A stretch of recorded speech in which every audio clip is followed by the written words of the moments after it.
When Emily was brought into the hospital by ambulance, she was given a yellow wristband. Emily wasn't conscious anymore, so she didn't notice it.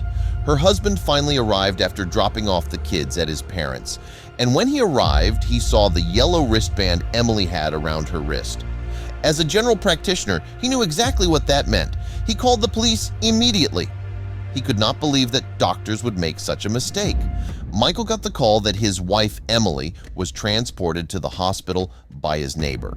She was also the one that called the ambulance in the first place when she got the feeling that something strange was going on at their house. The neighbor normally saw Emily at least twice a day when she was walking the dog. But that day, she had not seen her once and she got suspicious. But when she rang the doorbell, the woman quickly figured out that something was wrong here. The dog started to bark loudly and jumped against the door. But Emily did not come to the door. Her bad feeling got stronger by the second, and she decided to walk around the house, peeking through the windows. Emily was on the ground in the kitchen. She was not moving and not reacting to the neighbor banging on the window. The woman quickly called an ambulance, and they were on the scene within minutes. The neighbor was calling Michael at this point, and the only information the ambulance personnel could give her was that Emily was still alive. And she herself had seen that Emily was given a yellow wristband. Michael was so freaked out that he had not even heard the neighbor mentioning the yellow wristband. When he was called, Michael was actually on his way to pick up their kids and drive them home. He picked up the kids from school and actually brought them to his parents. He gave them the excuse that he had to take care of some grown-up business and that they would have to spend the rest of the afternoon and evening at the grandparents'.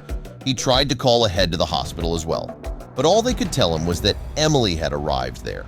Luckily, he was almost at the hospital, and then he would have the opportunity to find everything out for himself.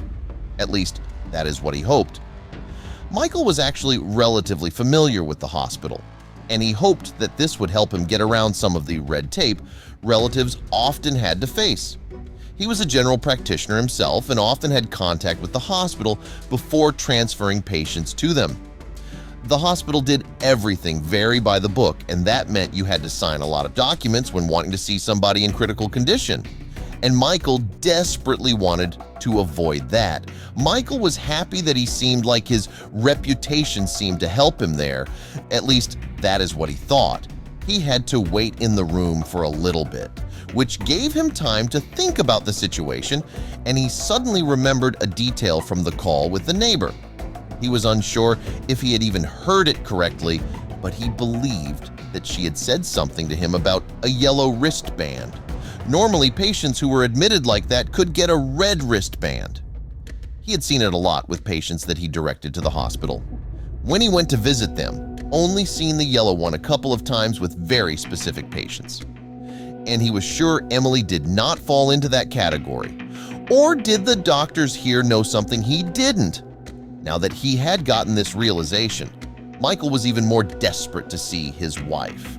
He had waited here almost 10 minutes by now, and still nobody had come to see him. Outside his door, there were 2 security guards who were not going to let him pass. Michael was ready to become furious at them, but that was of no use. Michael was completely baffled by this treatment. He had been working with this hospital for a long time, but he had never heard of anybody being watched like this. He was on the phone with the police quickly, and Michael managed to convince them to send a squad car out. Michael had told them the truth about the situation, and the officer who answered the call sounded very surprised about the hospital's approach. He started shouting out of the window as hard as he could that they needed to help him. Everybody who was around to hear it looked up in surprise, and within seconds the security guards had stormed in, most likely to shut him up. The need that the police had seen and heard Michael, and they were going to have to answer them. But it was not like they knew anything about the situation, as the security guards were just sent here to make sure Michael did not leave. The officers were already talking to somebody that Michael immediately recognized as one of the directors of the hospital and a head doctor that Michael had to deal with by far the most when he directed patients to this hospital. One of the officers asked Michael to give his account of the situation. He was a bit reluctant at first, as he just wanted to see his wife as soon as possible, but the officers insisted. The officer ordered that Michael be brought to his wife, and a nurse immediately came over to assist. The officer in question also walked with them and started to explain the strange situation to Michael.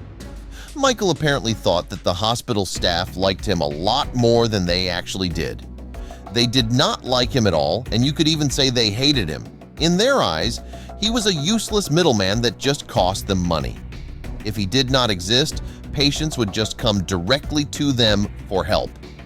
This was the reason that the hospital was not that eager to help Michael avoid standard procedures.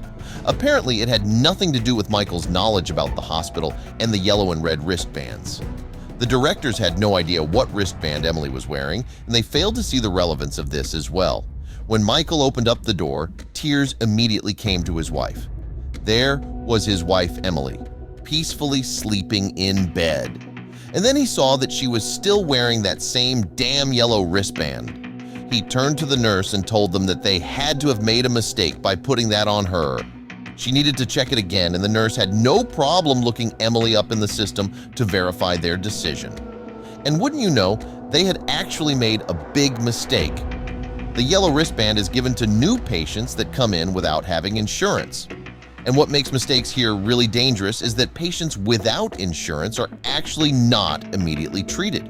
If they have life-threatening injuries or illnesses, this could of course quickly spell disaster.